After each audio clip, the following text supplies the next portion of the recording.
Hi Capricorn, kamusta kayo? Hope you're all doing well. This is a general reading for love or romantic situation. Just take what resonates for you at wag ipilit itugma kung hindi para sa'yo. Maraming salamat Capricorn. Please like, comment, and share. And please tap the bell for updates from this channel. Let's see kung ano yung energy mo and your person about love and romantic situation. Ano yung energy ng person mo, Capricorn, and towards you, Capricorn. Love and romantic situation for Capricorn. Ano yung energy ng person? A person ng Capricorn. Towards Capricorn, please. Energy. Person ng Capricorn. Oh.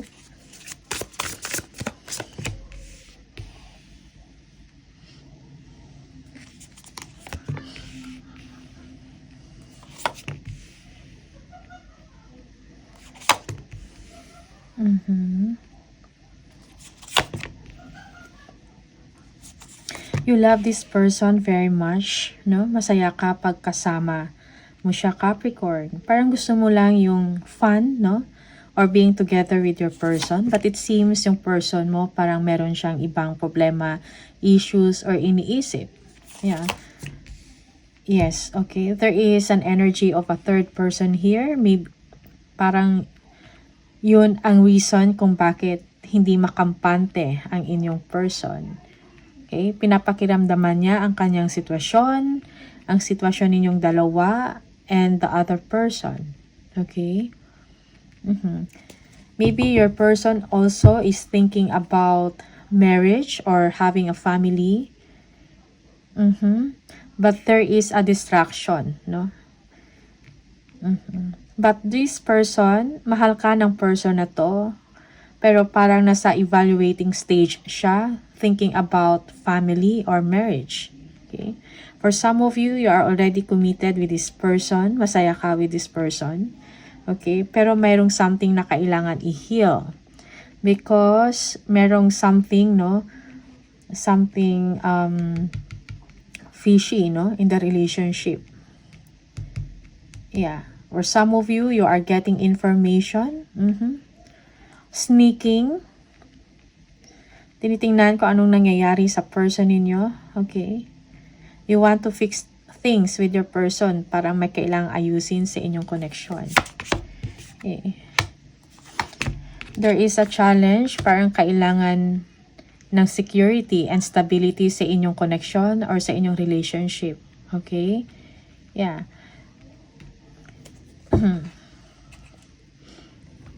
Okay.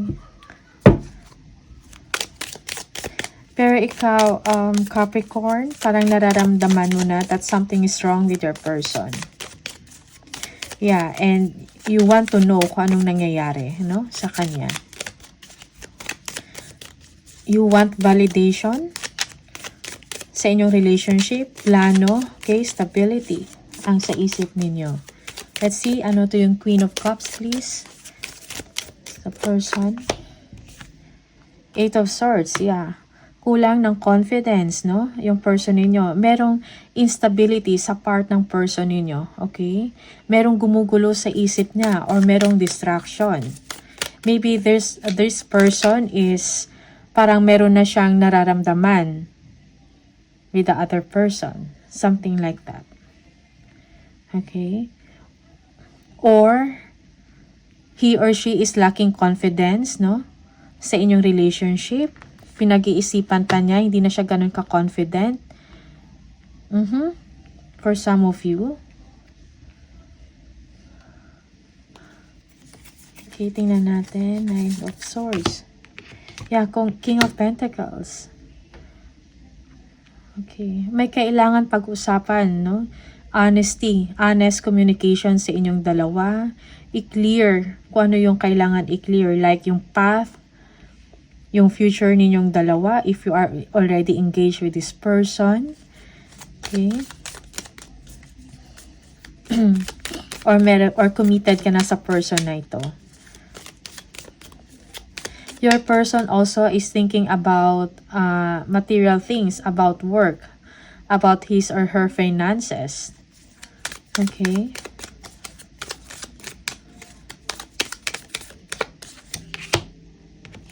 Two of Swords. Yeah, Page of Pentacles. Yeah, so definitely your person is really thinking about money, resources, finances. Okay? Parang ito yung nagde-distract, no? Ito yung distraction sa inyong relationship. Okay?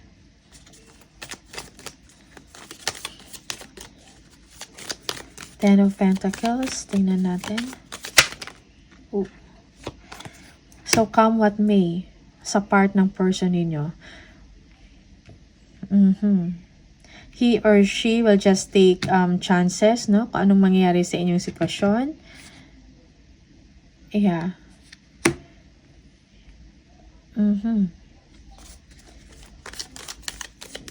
Although this person, no? Although this person is thinking about family already, naiisip niya na yun. But then, parang ang nagbibigay sa kanya ng distraction or nawawalan siya ng kumpiyansa and confidence because iniisip niya yung trabaho niya, yung money, finances. Okay, to put up a legacy or to create a legacy. No? Yeah.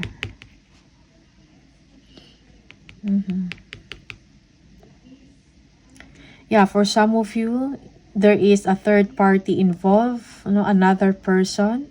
Your person is thinking about the other person. Okay, having a family with that. So, it's like confused siya.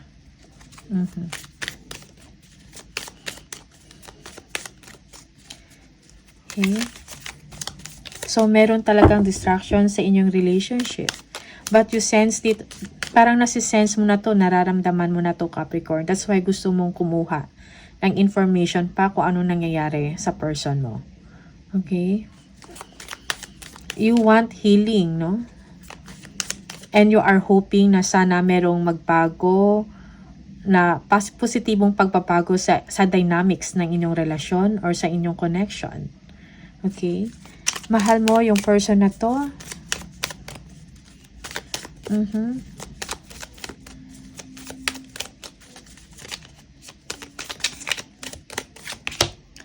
Page of Cups. Yeah. Yes. Mahal mo yung person na to. Okay? Parang gusto mo siyang kausapin, no? Mas malalim. Deep conversation about sa inyong dalawa, about sa future ninyo. Okay?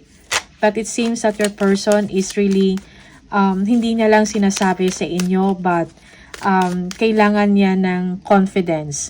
Parang merong insecurity or something na something is wrong sa kanya because of a third party situation or about money. Okay? Finances.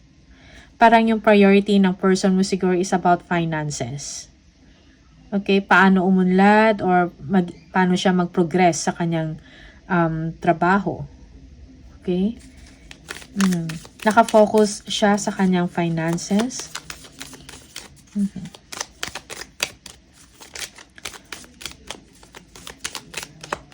Nine of Cups. Yeah, the Emperor. Yeah. Gusto mo lang talaga magkaroon ng security and stability na relasyon sa person na to. Yeah. Capricorn. Gusto mo ng yung alam mo yung honest and at the same time you feel na secured ka sa pagmamahal ng person mo.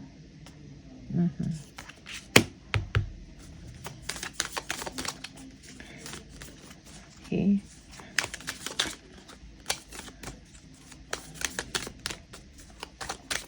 The Star, tingnan natin. Yeah, you are thinking already about long-term plans para sa future ninyo, Capricorn. Tingnan natin the Star. The Empress. Yeah, you are hoping na maging maayos ang inyong sitwasyon. Also when it comes to your finances. Okay. Yung maibigay ng person mo kung ano yung kailangan mo, ano yung kailangan ninyong dalawa to start, no? Maybe both of you are starting to make a family or thinking about that. Okay, hindi lang sinasabi ng person ninyo na meron siyang problema, okay, or yun yung nagpapa-distract sa kanya is about money. Okay? You are thinking na magkaroon kayo ng maayos na pamumuhay for some of you. Yeah. Yung iba sa inyo, you are also looking forward, nag-iisip ka na or nagwi-wish ka na mabuntis or magkaroon kayo ng anak or family. Okay.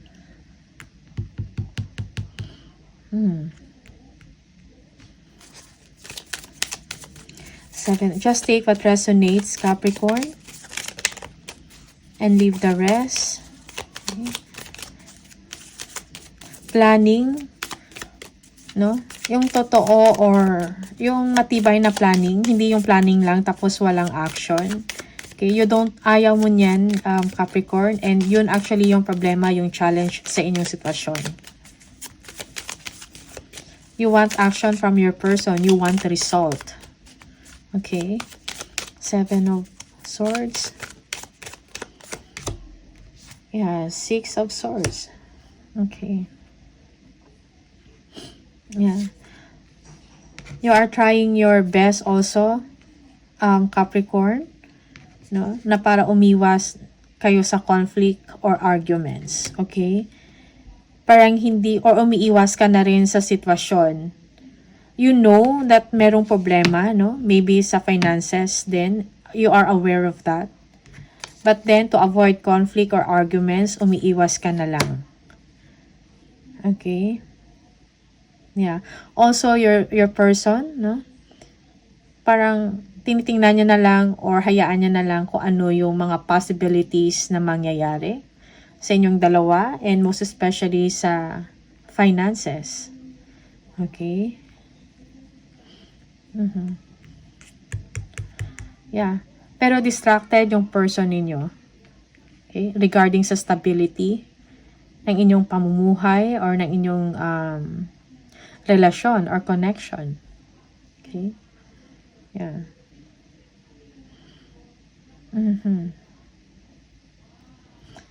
Knight of Pentacles, tingnan natin. Capricorn, you need validation. And you are also waiting for, parang nag-aantay ka din kung ano yung action na iti-take ng inyong person to move forward, magkaroon ng progress or direksyon ang inyong sitwasyon, no? Ang inyong samahan or relasyon, connection. Ace of Wands. Yeah.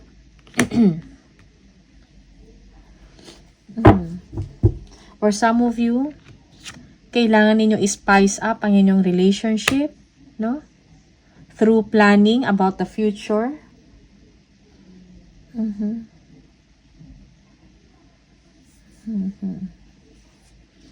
Yeah.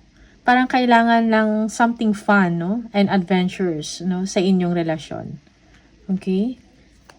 Page of Swords. Tingnan natin.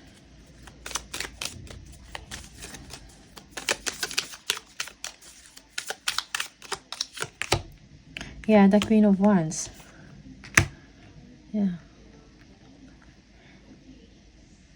So,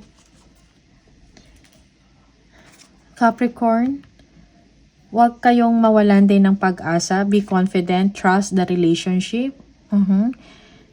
Kung kailangan mo magtanong, mag-communicate, ikaw mag-initiate sa person mo kung ano yung problema at kung ano yung mga plans niya.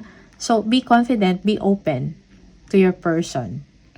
Okay? Huwag kang mag-assume that everything is okay. Merong distraction, merong problema or concerns yung person ninyo and kailangan mong alamin kung ano yon at mapag-usapan. Okay? Para magkaroon ng clarity. Yeah. Parang yung person nyo nakafocus about financial security and stability. Okay? That is why. And ikaw naman, you are more of your feelings, no? Of your emotions about this person. Okay? You are wishing, no? Wishing, no? Na maging maayos ang inyong sitwasyon, na maging abundant, mag-prosper. Okay? But you don't want also na magkaroon kayo ng conflict or arguments or fighting about this matter. That's why ikaw ay umiiwas na lang. Yeah. Okay. Alright.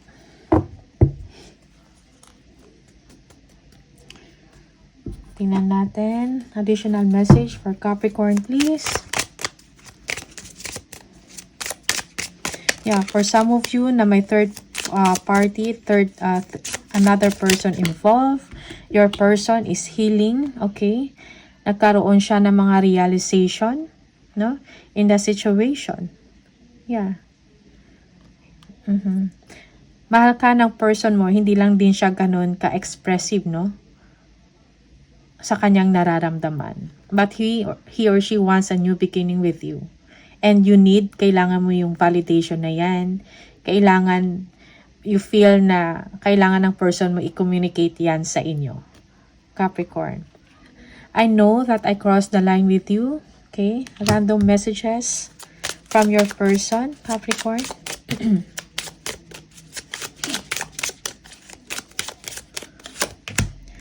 I know I mess up everything. Okay. Yeah. For some of you, your person is sorry sa mga kung ano man yung trouble na nangyari sa inyong sitwasyon before. Okay. I lost myself for a little while. Yeah.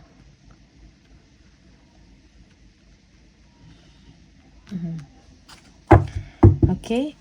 So, Capricorn, these are the messages for you. Maraming salamat and I'll see you on the next video. Bye!